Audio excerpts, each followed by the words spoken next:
ಕಾಂಗ್ರೆಸ್ನಲ್ಲಿ CM seat fight ಜೋರಾಗಿರೋ ಹೊತ್ತಲ್ಲೇ ಡಿಸಿಎಂ ಡಿಕೆ ಶಿವಕುಮಾರ್ ಸಾಮೂಹಿಕ ನಾಯಕತ್ವದ ಜಪ ಮಾಡಿದ್ದಾರೆ.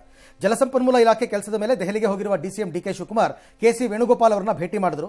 ಸಾಮೂಹಿಕ ನಾಯಕತ್ವದಲ್ಲಿ ಎಲ್ಲರೂ ಒಗ್ಗಟ್ಟಾಗಿ ಕೆಲಸ ಮಾಡಬೇಕು, ಅಧಿವೇಶನ ಮುಗಿದ ಮೇಲೆ ಮಂತ್ರಿಗಳು ಜಿಲ್ಲಾ ಪ್ರವಾಸ ಮಾಡಬೇಕು, ಮುಂದಿನ ಚುನಾವಣೆಗೆ ಪಕ್ಷವನ್ನು ಸಜ್ಜುಗೊಳಿಸಬೇಕು ಅಂತ ಕರೆ ಕೊಟ್ಟರು. ಇತ್ತ ಎಂಎಲ್ಸಿ ಯತೀಂದ್ರ ಮಾತ್ರ 5 ವರ್ಷವೂ ಸಿದ್ದರಾಮಯ್ಯನವರೇ ಸಿಎಂ ಅಂತ ಪುನರುಚ್ಚರಿಸಿದರು. ಅವಕಾಶ ಕೊಟ್ಟರೆ ನನ್ನ ನಾಯಕತ್ವದಲ್ಲೇ ಚುನಾವಣೆ ನಡೆಸ್ತೀನಿ ಅಂತ ಸಿದ್ದರಾಮಯ್ಯ ಹೇಳಿದ್ದಾರೆ, ಆದರೆ ನಾನೇ ಚುನಾವಣೆಗೆ ನಿಲ್ತೀನಿ ಅಂತ ಸಿಎಂ ಹೇಳಿಲ್ಲ ಅಂತ ಸ್ಪಷ್ಟಪಡಿಸಿದರು.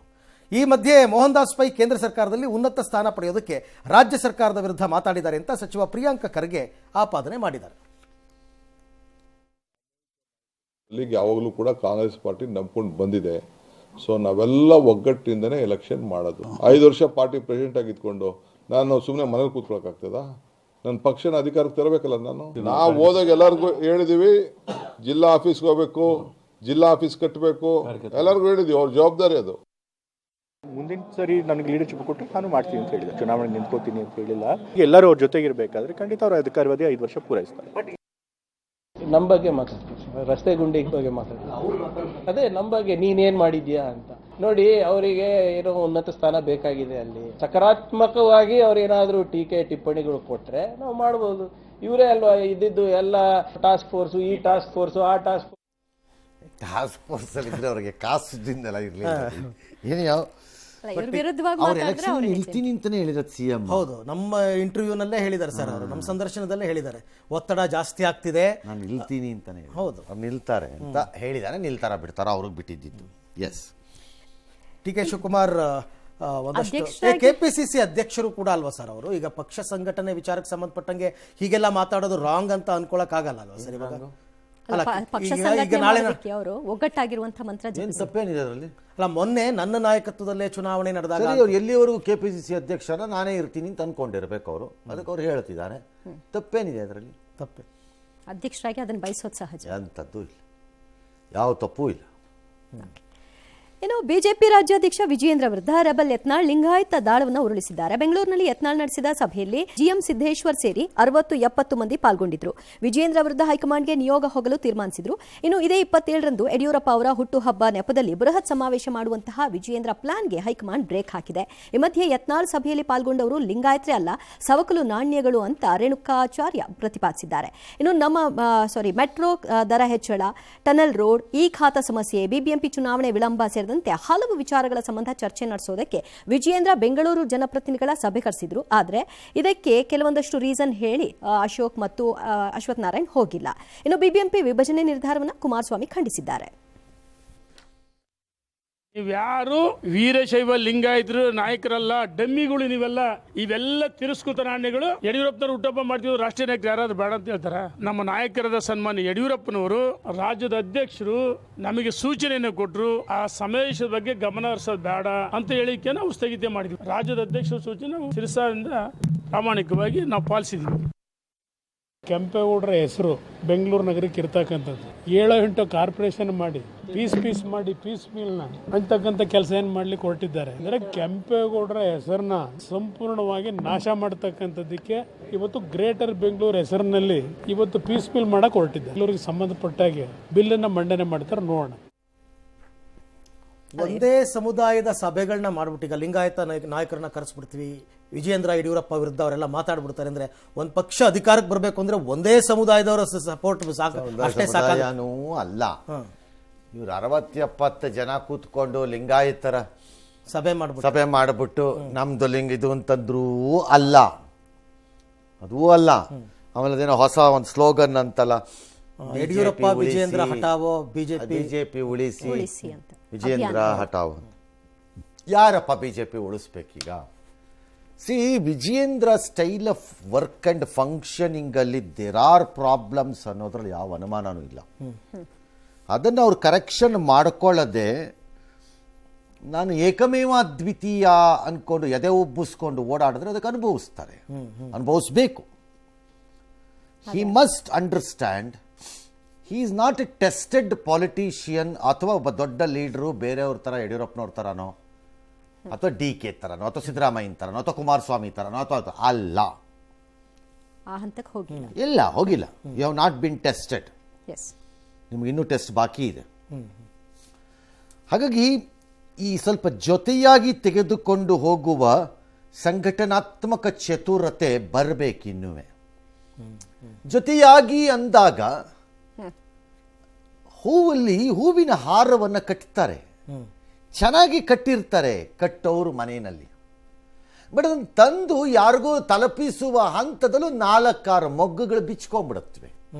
ಓಕೆ ಹಾಗನ್ಬಿಟ್ಟು ಆ ಹೂ ಕಟ್ಟಿದವ್ರು ರಾಂಗ್ ಅಂತ ನಾ ಹೇಳ್ತಿಲ್ಲ, ಓಕೆ ನಿರ್ವಹಿಸೋ ರೀತಿಯಲ್ಲಿ ಆಗಿರುತ್ತೆ. ಎಲ್ಲ ಎತ್ಕೊಂಬರೋವಾಗ ಸ್ವಲ್ಪ ಯಾಮಾರಿ ಇರುತ್ತೆ. ಹಾಗೆ ಇದುವೆ, ನೀವು ಸಂಘಟನೆಯನ್ನು ಕಟ್ಟಕ್ಕೆ ಹೋದಾಗ ಎಲ್ಲರೂ ನಿಮ್ಮ ಜೊತೆ ಬರಬೇಕು ಅನ್ನೋ ನಿರೀಕ್ಷೆ ತಪ್ಪು. 4-6 ಬರದೇ ಇರಬಹುದು, that's all right. But appears to have done it ಇರಬೇಕು ಒಬ್ಬ ಲೀಡರ್. ಅದರಲ್ಲಿ ಆ ಪ್ರಾಬ್ಲಮ್ ಇದೆ ವಿಜೇಂದ್ರ, ಅದು ನಾನು ಇಲ್ಲ ಅಂತ ಹೇಳೋಕ್ಕಾಗ್ತಿಲ್ಲ. ಗುಂಪುಗಳನ್ನು ಎತ್ಕಟ್ಬಿಡೋದು, ಮತ್ತು ದಾದ ಪಿರಿಯಾದ ಇಲ್ಲದೆ ಇದ್ದವುಗಳನ್ನು ಬೆನ್ನ ಹಿಂದೆ ಇಟ್ಕೊಳ್ಳೋದು, ಕೆಲಸಕ್ಕೆ ಬಾರದೇ ಇರೋ ಕೋತಿಗಳನ್ನು ಜಿಲ್ಲೆಗಳಲ್ಲಿ ಎತ್ಕಟ್ಟೋದು, ಈ ನೆಟ್ಟಿಗೆ 1 ವೋಟ್ ತಂದು ಒಂದು ದಿನ ಒಂದು ಪಕ್ಷದ ಕೆಲಸವನ್ನು ಸರಿಯಾಗಿ ಮಾಡಿ ಪಕ್ಷಕ್ಕೆ ಮರ್ಯಾದೆ ತರಬಹುದಾದ ಹೆಸರಿಲ್ಲದ ವ್ಯಕ್ತಿಗಳನ್ನು ಸಹಚರರಂತೆ ತೋರಿಸುವುದು. ಕೆಲವರಿದ್ದಾರೆ, ಹೆಸರು ಕೊಡ್ತೀನಿ ಬೇಕಾದರೆ, ನನಗೆ ಯಾಕಬೇಕು ಅಂತ ಸುಮ್ಮನೆ ಇದ್ದೀನಿ ಅಷ್ಟೆ. ಇದೆಲ್ಲ ಅದು ಸರಿ ಮಾಡ್ಕೋಬೇಕು ಒಬ್ಬ ಲೀಡ್ರು.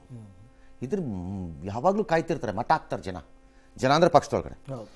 ಹಾಗೆಂದ ಮಾತ್ರಕ್ಕೆ ಯತ್ನಾಳು ನಾನೇ ಲಿಂಗಾಯತ್ ಲೀಡ್ರು ಅನ್ನೋದಂತ ಹಂಗಾಗಲ್ಲ. ಯಾಕೆ BJP ಉಳಿಸಿ ಜನರ ಹಠಾವ್, ಯಾರಿಂದ ಉಳಿಸ್ಬೇಕು BJPನ? ಹೈಕಮಾಂಡೇ ಉಳಿಸ್ಬೇಕಲ್ಲ ಸರ್. ಯಾರು ಹಠಾವ್ ಗಿರಾಕಿ ತಂದಿರೋರು ಯಾರು? ಹೈಕಮಾಂಡ್. ಆ ಹೈಕಮಾಂಡ್ಗೆ BJP ಉಳಿಸಬೇಕು ಅನ್ನೋ ಪರಿಜ್ಞಾನ ಇರಲಿಲ್ವೋ ಅಥವಾ ಇಲ್ಲವೋ? ಇರ್ಬೇಕಲ್ಲ ಮತ್ತೆ ಅಲ್ವಾ? ಅವ್ರನ್ನೇ ಕೇಳ್ತೀರ. BJP ಉಳಿಸಿ ಮೋದಿ ಹಠಾವ್ ಅಂದ್ರೆ ಓಕೆ ಅನ್ನಿ ನೋಡೋಣ. ಆ ಧೈರ್ಯ ಯಾರಿಗೆ? ಅನ್ನಿ ನೋಡೋಣ ಅನ್ರಪ್ಪ. ಹಾಗಾಗಿ ಈ ಥರದ ಸಭೆಗಳಿಂದ ಏನೋ ಆಗೋಗುತ್ತೆ ಅಂತ ಅನ್ಕೊಂಡಿದ್ರೆ ಅದು ಹಂಗಾಗಲ್ಲ. ಬಟ್ ವಿಜೇಂದ್ರಾಗ ಒಂದು ಗೋಲ್ಡನ್ ಆಪರ್ಚುನಿಟಿ ಅಲ್ವಾ ಸರ್, ನಾವು ತಂದೆಯ ರೀತಿನಲ್ಲಿ ಒಬ್ಬ ದೊಡ್ಡ ನಾಯಕನಾಗಿ ಎಮರ್ಜ್ ಆಗೋದಕ್ಕೆ. Gold, silver, bronze. ಕೆಲವು ಸರಿ ಒಲಿಂಪಿಕ್ಸ್ಗೆ ಹೋದಾಗ ಗೋಲ್ಡ್ ಬರ್ದಿದ್ರೂ ಸಿಲ್ವರ್ ಮೆಡ್ಲಿಸ್ಟ್ ಅಂತ ನಾವೆಲ್ಲ ಗೌರವ ಕೊಡಲ್ವೇ? 10 ಲಕ್ಷ ಬಹುಮಾನ ರಾಜ್ಯ ಸರ್ಕಾರದಿಂದ, 8 ಲಕ್ಷ ಸಿಲ್ವರ್ ಕೊಡಲ್ವೇ? ಹಂಗೆ ಪಾಪ ಅವರು ಸಿಲ್ವರಲ್ಲೇ ಇರ್ಬೋದೇನೋ, ನನಗೆ ಗೊತ್ತಿಲ್ಲ. ನೀವು ಪಾಪ ಗೋಲ್ಡ್ ಹೇಳ್ತಿದ್ದೀರಿ. ಆಪರ್ಚುನಿಟಿ ವಿಚಾರದಲ್ಲಿ ನಿಮಗೆ ಸ್ವಲ್ಪ ಗೋಲ್ಡ್ ಬಗ್ಗೆ ಮೋಹ ಇರಬೇಕು. ಅದನ್ನ ಗ್ರ್ಯಾಬ್ ಮಾಡಬೇಕಾಗಿದ್ದು ಹೋಗಿ. ಓಕೆ, ಇನ್ನು ಜಗತ್ತಿನ ಅತಿ ದೊಡ್ಡ ಧಾರ್ಮಿಕ ಉತ್ಸವ ಮಹಾಕುಂಭಮೇಳಕ್ಕೆ ಶಿವರಾತ್ರಿ ಪರ್ವ ದಿನವಾದ ನಾಳೆ ತೆರೆ ಬೀಳ್ತಾ ಇದೆ. ನಾಳೆಯ ಅಂತಿಮ ಅಮೃತ ಸ್ನಾನದಲ್ಲಿ 1 ಕೋಟಿಗೂ ಅಧಿಕ ಭಕ್ತರು ಪಾಲ್ಗೊಳ್ತಾ ಇದ್ದಾರೆ. ಪ್ರಯಾಗ್ರಾಜ್ಗೆ ಭಕ್ತರ ದಂಡೆ ಹರಿದು ಬರ್ತಾ ಇದೆ. UP ಸರ್ಕಾರ ಸಕಲ ಸಿದ್ಧತೆ ಮಾಡಿದೆ. ಪ್ರಯಾಗ್ರಾಜ್ ನಗರವನ್ನು ನೋ ವೆಹಿಕಲ್ ಝೋನ್ ಆಗಿ ಬದಲಾಯಿಸಿದೆ. ಜನವರಿ 13ರಂದು ಶುರುವಾಗಿದ್ದ ಕುಂಭಮೇಳದಲ್ಲಿ ಇಲ್ಲಿ ತನಕ 64 ಕೋಟಿಗೂ ಅಧಿಕ ಭಕ್ತರು ಮಿಂದೆದ್ದಿದ್ದಾರೆ. ಈ ಮಧ್ಯೆ ರಾಜಕೀಯ ನಿಂತಿಲ್ಲ. ಕುಂಭಮೇಳದ ನಿರ್ವಹಣೆಯನ್ನು ಟೀಕಿಸಿದ್ದ ವಿಪಕ್ಷಗಳನ್ನು ರಣಹದ್ದುಗಳು, ಹಂದಿಗಳಿಗೆ ಹೋಲಿಕೆ ಮಾಡಿದ್ದ UP CM ಯೋಗಿ ವಿರುದ್ಧ ಅಖಿಲೇಶ್ ಹರಿಹಾಯ್ದಿದ್ದಾರೆ. ಅವ್ರು ಯಾರ್ರಿ ಹರಿ ಹಾಯ್ ಅಕ್ಕಿಲಿ? ನೀನೇನು ಬೈಸನ್ನ ಗೋರ ತಿವಿದು ಬಿಡ್ತೀನಿ ಅನ್ನಕ್ಕೆ, ಅವ್ರಿಗೆ ಹಾಯಕ್ಕೆ ಬಂದಿಲ್ಲ. ಇಂಥ ಹಾಯ ಹಸುಗಳನ್ನು ಭಾಳ ನೋಡ್ಬಿಟ್ಟಿದ್ದೀವಿ ನಾವು. ಬರೈತಿ ಕೆಲಸನೇ ಅಷ್ಟು ನೋಡ್ರಿ. ಅವರು ವಲ್ಚರ್ಸು, ರಣಹದ್ದುಗಳು ಅಂತ ಅವರಂದರು. ಇವರು ರಾವಣ ಸನ್ಯಾಸಿ ವೇಷದಲ್ಲಿ ಬಂದು ಸೀತೆಯನ್ನು ಅಪಹರಿಸಿದ. ಇಂತಹ ಸನ್ಯಾಸಿಗಳ ಬಗ್ಗೆ ಎಚ್ಚರದಿಂದಿರಬೇಕು ಅಂತ ಇವರಂದರು. ನಾನು ಮತ್ತೆ ಅದೇ ತಪ್ಪನ್ನು ಹೇಳ್ತಾ ಇರೋದು. BJPಯನ್ನು ಟೀಕೆ ಮಾಡುವ ಭರದಲ್ಲಿ ಹಿಂದೂಗಳ ಆಸ್ತೆ, ನಂಬಿಕೆಗಳನ್ನು ಮತ್ತು ಧರ್ಮವನ್ನು ಅವಹೇಳನ ಮಾಡುವ ಎಲ್ಲರ ನಾಲಿಗೆಯನ್ನು ಕತ್ತರಿಸಬೇಕು. ಹಾಗೆಯೇ ಯೋಗಿ ಎಂಬ ಒಬ್ಬ ರಾಜಕಾರಣಿಯನ್ನು ಟೀಕೆ ಮಾಡುವ ಭರದಲ್ಲಿ ಸನ್ಯಾಸ ಮಾರ್ಗವನ್ನು ಮತ್ತು ಸನ್ಯಾಸದ ಸಂಸ್ಕೃತಿಯನ್ನು ಟೀಕೆ ಮಾಡುವ ಹಕ್ಕು ಮಾಡಿದ್ರೆ ಕೈ ಕಾಲನ್ನು ಕತ್ತರಿಸಬೇಕು. ಯಾಕೆಂದರೆ ತಾಕತ್ತಿದ್ದರೆ ಅಂತಹದೇ ಇತರೆ ಧರ್ಮಗಳಲ್ಲಿ ಇಂತಹದೇ ಕೆಟ್ಟ ಕೆಲಸಗಳು ನಡೆದಾಗ ಅದಕ್ಕೆ ಸಂಬಂಧಿಸಿದ ವ್ಯಕ್ತಿಗಳನ್ನು ಮೌಲ್ವಿಗಳೋ ಮತ್ತೊಬ್ಬರೋ ಮಗದೊಬ್ಬರೋ ಟೀಕೆ ಮಾಡುವ ತಾಕತ್ತನ್ನು ತೋರಿಸದೇ ಇದ್ದ ಮೇಲೆ ನೀನು ಡ್ಯಾಶ್ ಡ್ಯಾಶ್ ಡ್ಯಾಶ್ ಅಲ್ಲ. ಬಹಳ ಸರಳವಾದಂಥ ಮೆಸೇಜನ್ನು ಕುಂಭಮೇಳ ಕೊಟ್ಟಿದೆ.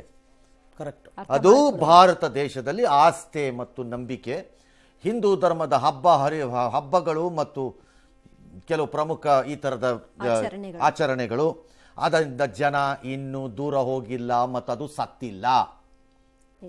ಮೆಸೇಜ್, ಈ ಮೆಸೇಜ್ ಬಂದಾಗಿದೆ. ಅರಗಿಸ್ಕೊಳಕ್ಕಾದವನು ಅರಗಿಸ್ಕೊಂಡು ಬಾಯಿ ಮುಚ್ಕೊಂಡು ಇರಿ, ಅರಗಿಸ್ಕೊಳಕ್ಕಾಗದೇ ಇದ್ದವನು ಉಡಾಫೆನಲ್ಲಿ ಇನ್ನೂ ಚೆನ್ನಾಗಿ ಮಾತಾಡಿ ಬೇಕಾದ್ರೆ ಇನ್ನೂ 25 ವರ್ಷ ಅಧಿಕಾರದಿಂದ ದೂರ ಇಡಕ್ಕೆ ಏನು ಬೇಕೋ ಅದಾಗತ್ತೆ. ಕರೆಕ್ಟ್. ಇನ್ನು ಆಳಂದದ ವಿವಾದಿತ ಲಾಡ್ಲೆ ಮುಷಾಕ್ ದರ್ಗಾದಲ್ಲಿ ನಾಳೆ ಶಿವಲಿಂಗದ ಪೂಜೆಗೆ ಕೋರ್ಟ್ ಷರತ್ತುಬದ್ಧ ಅನುಮತಿಯನ್ನ ಕೊಡ್ತು. ಮಹಾಶಿವರಾತ್ರಿಯಂದು ಪೂಜೆಗೆ ಅವಕಾಶ ಕೊಡಿ ಅಂತ ಅರ್ಜಿಯನ್ನ ಹಾಕೊಳ್ಳಲಾಗಿತ್ತು. ಅರ್ಜಿಯ ವಿಚಾರಣೆಯನ್ನ ಕಲಬುರಗಿಯ ಹೈಕೋರ್ಟ್ ಪೀಠ ನಡೆಸಿತು.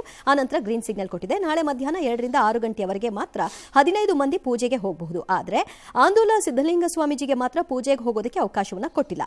ಪೂಜೆ ನೆಪದಲ್ಲಿ ಯಾವುದೇ ರೀತಿಯ ರಾಜಕೀಯ ಮಾಡಬೇಡಿ, ಬೆಂಕಿ ಹಚ್ಚುವ ಕೆಲಸ ಮಾಡಬೇಡಿ, ದರ್ಗಾದಲ್ಲಿ ಪೂಜೆ ಹೊರತು ಬೇರೆ ಯಾವುದೇ ರೀತಿಯಾದಂತಹ ಘಟನೆಗಳು ಆಗಬಾರದು ಅನ್ನೋದರ ಎಚ್ಚರಿಕೆಯನ್ನು ಕೂಡ ಕೊಟ್ಟಿದೆ.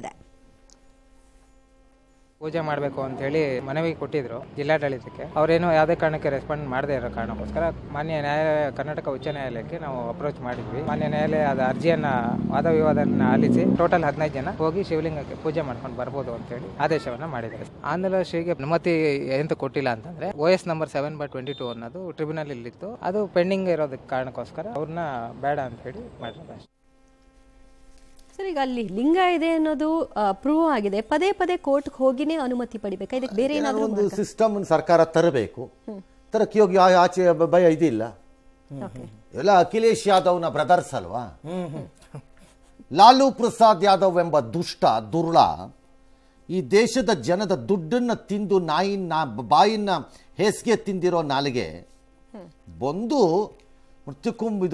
ಕುಂಭಮೇಳದ ಬಗ್ಗೆ ಮಾತನಾಡೋ ಅಂತಹ ಇದು. ನೀ ಬೆಳಗ್ಗೆ ಅದು ಹಲ್ಲುಜ್ಕೊಂಡು ನಾಲಿಗೆ ತಿಕ್ಕೊಂಡ್ಬಿಟ್ರೆ ಕ್ಲೀನ್ ಆಗತ್ತೆ ಅನ್ಕೊಂಡಿದ್ದೀಯಾ? ನೀ ತಿಂದಿರೋದೆಲ್ಲ ಒಳಗಡೆನೇ ಇದೆಯಲ್ಲ, ಮೇವು ತಿಂದಿರೋ ಗಿರಾಕಿ. ಬಂದು ನಮಗೇನಯ್ಯ ಪಾಠ ಮಾಡ್ತೀಯಾ ನೀನು ಅಂತ ಒಬ್ಬ ಕೇಳಬೇಕು. ನಿಜ. ಎಸ್, ಹಾಗೆ ಇವರೆಲ್ಲ ಬ್ರದರ್ಸ್. ಏನು ಸ್ವಲ್ಪ ತೀರ್ಮಾನ ಮಾಡಬೇಕು. DK brother, Siddaramaiah brother, Mahadevappa brother, ಯಾರೊಬ್ಬರು ಬ್ರದರ್ ತೀರ್ಮಾನ ಮಾಡಿಪ್ಪ. ಬ್ರದರ್ಸ್ ತೀರ್ಮಾನ ಮಾಡೋದು ಹೇಗಿರುತ್ತೆ ಅಂತ ಗೊತ್ತಾಯ್ತಲ್ಲ ಸರಿ. ಮತ್ತೆ ಕೋರ್ಟ್ ಹೋಗೋಣ. ಜನ ಆಗ ಬ್ರದರ್ಸ್ ತೀರ್ಮಾನ ಮಾಡ್ತಾರೆ. ಅದು ಅವ್ರ ಕೈ.